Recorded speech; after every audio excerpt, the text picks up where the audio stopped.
Приветствую вас, дорогие друзья! Вы на канале Realistic PES.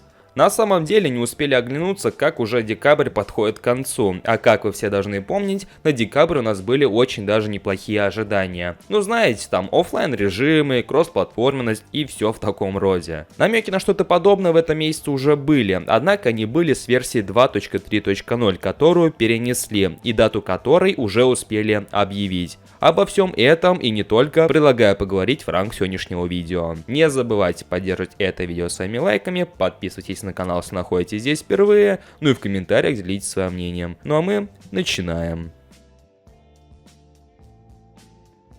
Я думаю, что историю с версией 2.3.0 вы и так все знаете, потому что мы ее освещали на нашем канале аж в 2 роликах. Если кто не видел, то пожалуйста, они присутствуют, можете ознакомиться. Если вкратце, то Konami на прошлой неделе успели анонсировать обновление до версии 2.3.0, а потом быстренько свой анонс же и забрали, сказав, что они немножко поспешили с этим анонсом. И уже сегодня Konami вновь вышли к общественности и объявили, что в предстоящий четверг обновление все-таки увидит свет и игроки получат обещанные бонусы. А если быть точным, то бесплатную крутку одного из паков. Никакие поощрения за ожидания или какие-нибудь изменения не ожидаются, а поэтому, скорее всего, ограничимся только этой круткой. Ни золотых монет вам, ни ГПшек. Но суть в другом. Какой же контент ожидать от версии 2.3.0? Опять же, мы говорили об этом в одном из роликов. А именно то, что может быть несколько вариантов. Либо будет какой-то контент, либо контента не будет вообще, а просто небольшое обновление. Но второй вариант верится намного слабее, потому что, опять же, если бы это было небольшое обновление, не было бы смысла его переносить. А так, вполне возможно, что с новой версией мы получим какой-нибудь новый контент. Потому что анонс Konami был уж больно громким. Ну сами представьте, оффлайн режимы в качестве платного DLC, кроссплатформенность, которую ждут игроки еще с самого релиза данной игры. И поскольку это Konami, то анонсов за неделю, за день мы, скорее всего, и не получим. Скорее всего, они ограничатся новостью в тот день, когда это все и появится в игре.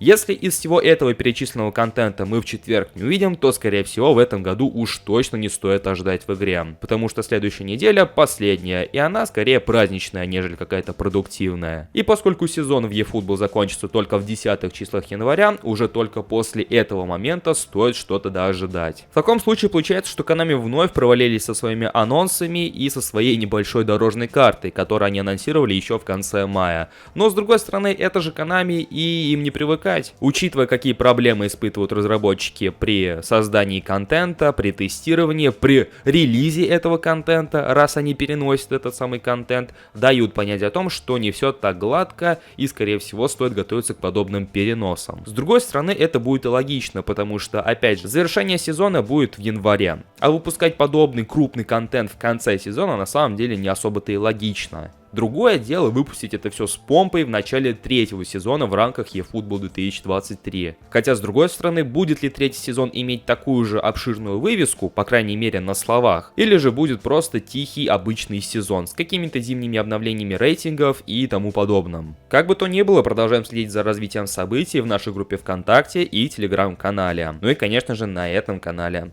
тоже.